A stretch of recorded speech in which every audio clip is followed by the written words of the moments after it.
جو اس کی جسے ہم کہہ سکتے ہیں شرائط ہیں وہ میرا خیال ہے کہ ابھی تک پوری نہیں ہو سکی، کیونکہ اگر ایسا ہوتا انہوں نے بندوبست کر لیا ہوتا لوگوں کو لانے کا، ٹھہرانے کا، ان کے کھانے پینے کا، تو پھر اس قسم کی ان کو ضرورت نہ ہوتی جس طریقے سے انہوں نے کل اعلان کیا۔ انہوں نے باضابطہ طور پر ایک ویڈیو پیغام جاری کیا، اور ویڈیو پیغام جاری کر کے انہوں نے اس خواہش کا اظہار کیا کہ جناب میں جا رہا ہوں اور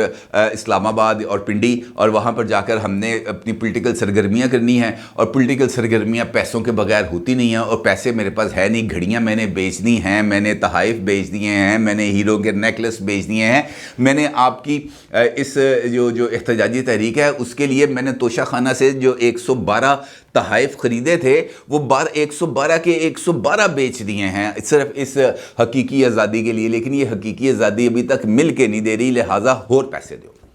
انہوں نے چندے کی باضابطہ طور پر اپیل کیا کہ جناب اور پیسے دو، جب تک آپ پیسے نہیں دیں گے تب تک ہم حقیقی آزادی حاصل نہیں کر سکیں گے۔ اور ڈونیشنز کے لیے انہوں نے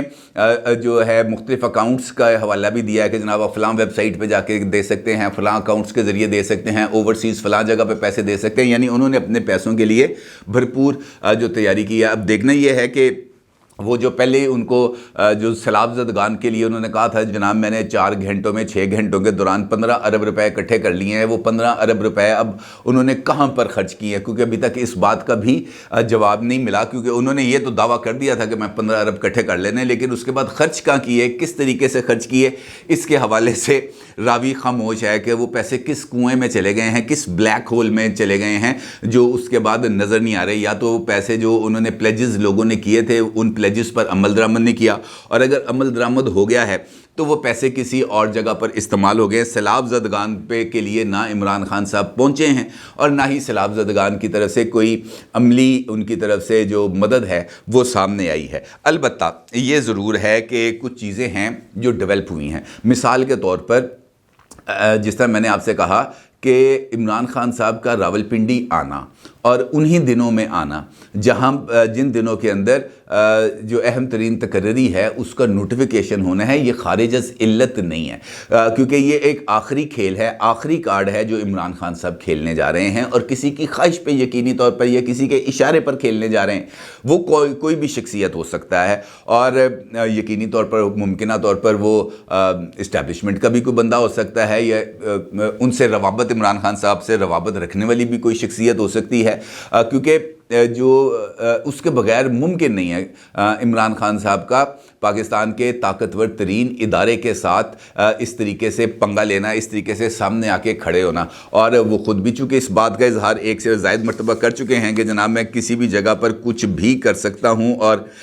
جو اس کا اظہار ہے وہ کر چکے ہیں۔ اب یہ والی بات تو طے ہو گئی ہے کہ جو سینئر موسٹ جنرل ہیں وہی آرمی چیف ہوں گے۔ اب باقی کی جو سچویشن ہے، یعنی ساحر شمشاد مرزا صاحب ہیں وہ بھی جو ہے سینیئرٹی لسٹ میں ہیں، ان کے بعد اظہر عباس صاحب ہیں، ان کے بعد نعمان محمود صاحب ہیں، ان کے بعد فیض حمید صاحب ہیں، ان کے بعد جناب لیفٹیننٹ جنرل عامر ہے، ان کے بعد جناب چراغ حیدر صاحب ہیں۔ یہ 6-7 لوگ ہیں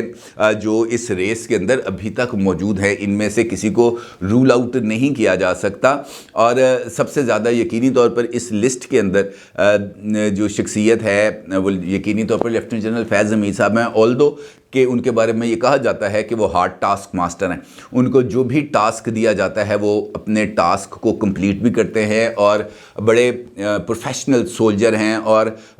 جو بھی ان کا جو ٹریک ریکارڈ رہا ہے وہ بریلینٹ ہے، ایکسیلنٹ ہے۔ لیکن جو اس وقت سارا مدعا ہے عمران خان صاحب والا، وہ میرا خیال ہے کہ اس کا بوجھ فیض حمید صاحب پر آ گیا ہے، چاہے وہ اس بات کو تسلیم کریں یا نہ کریں، کیونکہ یہ تو نہیں ہے کہ فیض حمید صاحب ہی پروجیکٹ عمران خان کے ماسٹر مائنڈ تھے یا وہی تھے جنہوں نے پروجیکٹ عمران خان بلڈ کیا تھا۔ پروجیکٹ عمران خان تو جنرل فیض حمید صاحب کے ISI میں آنے سے بہت پہلے لانچ ہو گیا ہوا تھا، بلکہ اگر میں یہ کہوں کہ ضیاء الحق صاحب کے دور کے اندر یہ والا پروجیکٹ لانچ ہوا، پھر جو ہے حمید گل صاحب انہوں نے اس پروجیکٹ کو آگے بڑھایا۔ وہ آپ کو عیدی صاحب والا واقعہ یاد ہے جہاں پر حمید گل صاحب عمران خان صاحب کو لے کر ان کے پاس گئے تھے کہ جناب الیکشن لڑنا ہے، عمران خان آئیں گے، آپ کو بھی ہم صدر بنا دیں گے، تو وہ ملک چھوڑ کے چلے گئے تھے. انہوں نے کہا نہیں جناب اس گیم کے اندر میں نے نہیں آنا. اور پھر مشرف صاحب کا دور آیا، وہاں پر بھی عمران خان صاحب کی کوئی دال چال نہیں گلی، وہ پروجیکٹ کی فائل جو ہے وہ کلوز ہوگی. البتہ یہ ضرور ہے کہ اس کے بعد لیفٹیننٹ جنرل شجاع پاشا صاحب جب آئے اور انہوں نے ISI کا چارج سنبھالا، اور اس وقت چونکہ ایک پولیٹیکل خلا محترمہ بینظیر بھٹو کی شہادت کے بعد ڈیولپ ہوا تھا، اس پولیٹیکل خلا کو پورا کرنے کے لیے عمران خان صاحب کے اندر ہوا بھری گئی ہائی پریشر ٹینکی کے ذریعے. اور اس کے بعد پھر یہ پروجیکٹ عمران خان کو شجاع پاشا صاحب بہت تیزی کے ساتھ لے کر آگے بھی بڑھے، اور اس کے بعد یہ والا چارج جو ہے وہ اگلی جو قیادت تھی ان کو پہنچا، چاہے وہ اس کے بعد ظہیر الاسلام صاحب ہوں، چاہے رضوان اختر صاحب ہوں، چاہے نوید مختار صاحب ہوں، چاہے جو ہے عاصم منیر صاحب ہوں، یا پھر اس کے بعد فیض حمید صاحب ہوں. اب فیض حمید صاحب کا معاملہ یہ ہے کہ یہ جو ساری لیگیسی چلی آ رہی تھی وہ اس وقت ان کو یہ چارج ملا جب عمران خان صاحب آلموسٹ ایک ہاٹ کیک بن چکے ہوئے تھے، اور وہ ان کے ارد گرد الیکٹیبلز کو بھی اکٹھا کر دیا گیا تھا. اور مجھے یاد ہے جاوید چودھری صاحب نے باضابطہ طور پر اپنا ایک کالم کے اندر اس بات کا انکشاف کیا تھا کہ وہ جو پہلی ملاقات ہوئی تھی جنرل باجوہ صاحب کی فیض حمید صاحب کے ساتھ عمران خان صاحب کی، تو اس ملاقات میں جنرل فیض حمید صاحب کی جو رائے تھی عمران خان صاحب کے حوالے سے وہ کچھ اتنی زیادہ پازیٹیو نہیں تھی. لیکن بعد میں چونکہ جو اس پروجیکٹ کو کامیاب کرنا تھا لہٰذا سب نے اس کے اندر حصہ ڈالا، اور وہ جو سارے کا سارا بوجھ ہے وہ پسندیدہ یا ناپسندیدہ فیصلوں کا آ گیا فیض حمید صاحب پر. آلدو کہ اب چونکہ بہت ساری چیزوں کا فیصلہ ہو گیا ہے، میرا یہ ماننا ہے کہ یہ جو اے پولیٹیکل رہنے کی جو اسٹریٹجی ہے اب اس کا دار و مدار رہے گا عمران خان صاحب کے اوپر. اور عمران خان صاحب کی طرف سے یہ جو اب وہ لانگ مارچ لے کے جائیں گے پنڈی، جس کا وہ آج اعلان کریں گے کہ وہ کس دن جائے گا پنڈی، وہ کل جائے گا پنڈی، وہ اتوار کو جائے گا، وہ پیر کو جائے گا پنڈی، وہ منگل کو پہنچے گا، وہ اب امپورٹنٹ چیز ہے. اور اس کے ذریعے ہی یہ جو عمران خان صاحب کی فیوچر گیم پلان ہے، یا وہ اشارہ یا وہ جو طاقتیں عمران خان صاحب کو اس وقت استعمال کرنا چاہ رہی ہیں یا استعمال کر رہی ہیں، وہ تمام کی تمام چیزیں اسی وقت سامنے آئیں گی. کیونکہ کچھ لوگوں کا یہ ماننا ہے کہ جناب ابھی تک اتفاق رائے نہیں ہو سکا. البتہ وفاقی وزیر داخلہ رانا ثناء اللہ نے تو آن ریکارڈ اس بات کا اظہار کیا کہ جناب اتفاق رائے ہو چکا ہے. خواجہ آصف صاحب کا یہ کہنا ہے کہ آرمی چیف کی تعیناتی کا عمل پیر سے شروع ہو جائے گا، منگل یا بدھ تک نئے آرمی چیف کی اناؤنسمنٹ آ جائے گی. اور یہ بات بھی کنفرم ہو چکی ہے کہ وہ جو سمری تھی وہ پہنچ چکی ہے وزیر اعظم کے پاس، اور اس کے لیے جو اتفاق رائے کے لیے جو رابطے شابطے چل رہے تھے، جو ملاقاتیں چل رہی تھیں حکمران اتحاد کی، وہ بھی مکمل ہو گئی ہیں. پھر اسحاق ڈار صاحب نے کل ملاقات کی ہے عارف علوی صاحب سے جو پریزیڈنٹ آف پاکستان ہیں. تو اس کا مطلب یہ ہے کہ بہت ساری چیزیں اب فائنل ہو چکی ہیں. اب ایک حتمی یا رسمی اناؤنسمنٹ باقی ہے، لیکن اس سارے عمل میں بھی یہ جو اتوار، پیر، منگل، بدھ، یہ جو 4-5 دن ہیں یہ بہت زیادہ امپورٹنٹ ہوں گے. عمران خان صاحب آخری وقت تک اس بات کی کوشش کریں گے کہ ان کو اس کے اندر اپنے لیے کوئی نہ کوئی اوپننگ ملے، یا کچھ نہ کچھ وہ ایسا سین کریٹ کریں جہاں سے ان کے لیے جو دروازے بند ہیں وہ کھلنے کی امید پیدا ہو. اور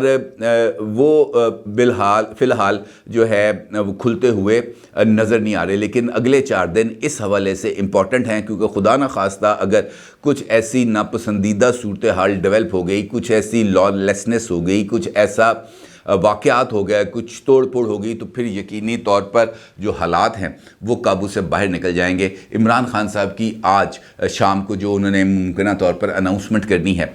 وہ امپورٹنٹ ہے، اور وہی اس بات کے بارے میں بتائے گی کہ عمران خان صاحب کا لانگ مارچ لیتھل ہوگا یا صرف اور صرف فیس سیونگ کی ایک کوشش ہوگی. اپنی رائے کا ضرور اظہار کیجیے گا. آپ کا بہت شکریہ. اللہ حافظ.